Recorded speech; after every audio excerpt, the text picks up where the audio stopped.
Dear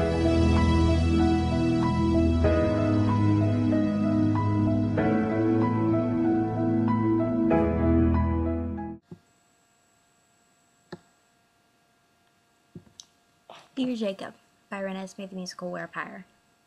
Prologue. When I was shot, do you know what the first thing that came to my mind? Wolves.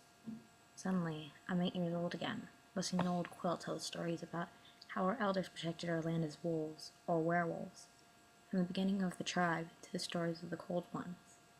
Through those memories, the story that stood out was the story of the third wife, and how she sacrificed herself for the tribe. I'm a wolf, sacrificing myself for my country, fighting against the Cold Ones, but they don't fear me and my weapons because I have 2 holes in me holding me down. Do you know what was the last thing that came to my mind before I blacked out? You. Date: March 2000. Location: Forks, Washington. Forks, the most rainiest, smallest, and most boring town on earth.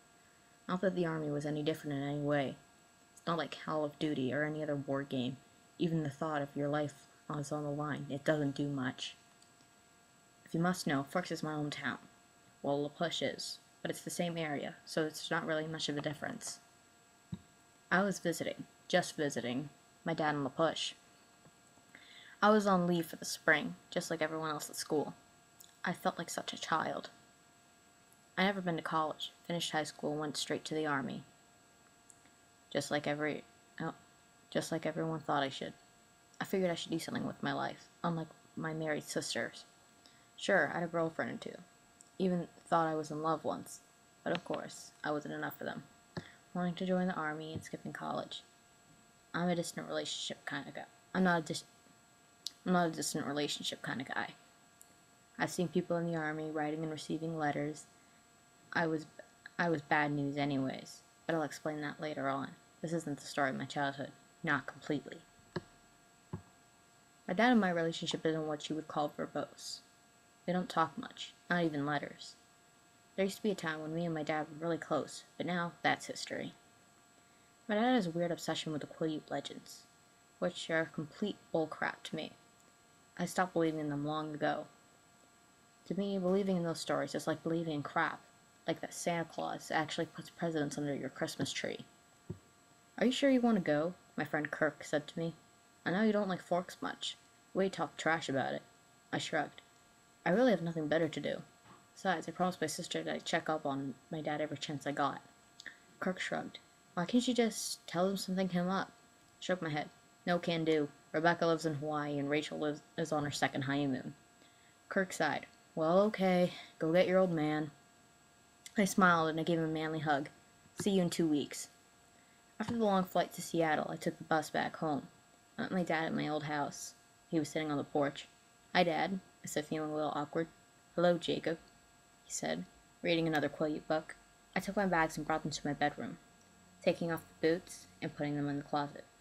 Dinner was done, so I didn't have to hang my army suit up yet. Billy and I ate dinner in silence. Monday's meatloaf night, so I didn't question anything about the dinner, even for conversation before. I even know what we were having for the next 2 weeks. That's my dad, always on schedule. So, Dad, I said, trying to get rid of the tension between us. How's Charlie? Of course I would mention Billy's only friend, Charlie Swan, chief of police. He's fine, he mumbled. Same old Charlie. I nodded and continued eating. Then he sighed. His granddaughter's coming to town for spring break, some kind of project that having to do with repairing that flooded house. Was all I said. The rest of dinner was silent until I told him I had to do the dishes. No, Jake, I'll do it, he said, wheeling himself to the kitchen. Did I mention he's disabled? Yeah, he's in a wheelchair. I figured there's no point in trying. My dad had to get his way no matter what. He'd keep arguing with you until you gave up. Not that you have to do that much. He won't yell at me or anything. He never has, even when my mom was around. I had a good sleep in my regular bed, in my regular room, in my regular home.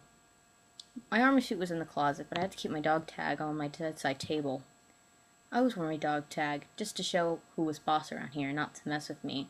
Not like the Vietnam people who say, I've seen some things, man, with an eye patch or a missing arm or something. I only have a scar above my right eyebrow, but no one would really notice it. I don't even remember where I got it from.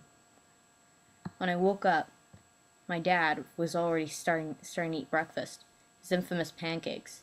I joined him with a good morning, and he just nodded. Regular mealtime. I was just thinking about what to do today. It was nice today, so I thought I may as well take a walk on the beach today with some old friends. Not that I have many; they just tolerated me. As soon as I finished, As soon as I finished, I changed from my boxers, usual sleepwear, to swimming shorts and gray hoodie. I grabbed my surfboard and started walking. It wasn't that long of a walk to the beach. It was just 15 minutes away from my house. I would have been there in less than 5 minutes, driving or taking my motorcycle. But I enjoyed the walk. I was actually glad I did since the beach was crowded. Full of Forks kids, cleats. I saw almost everyone I knew there. Quilatera, my cousin, who idolizes me, buried his body in a sandcastle with his sister Leah, who was building it.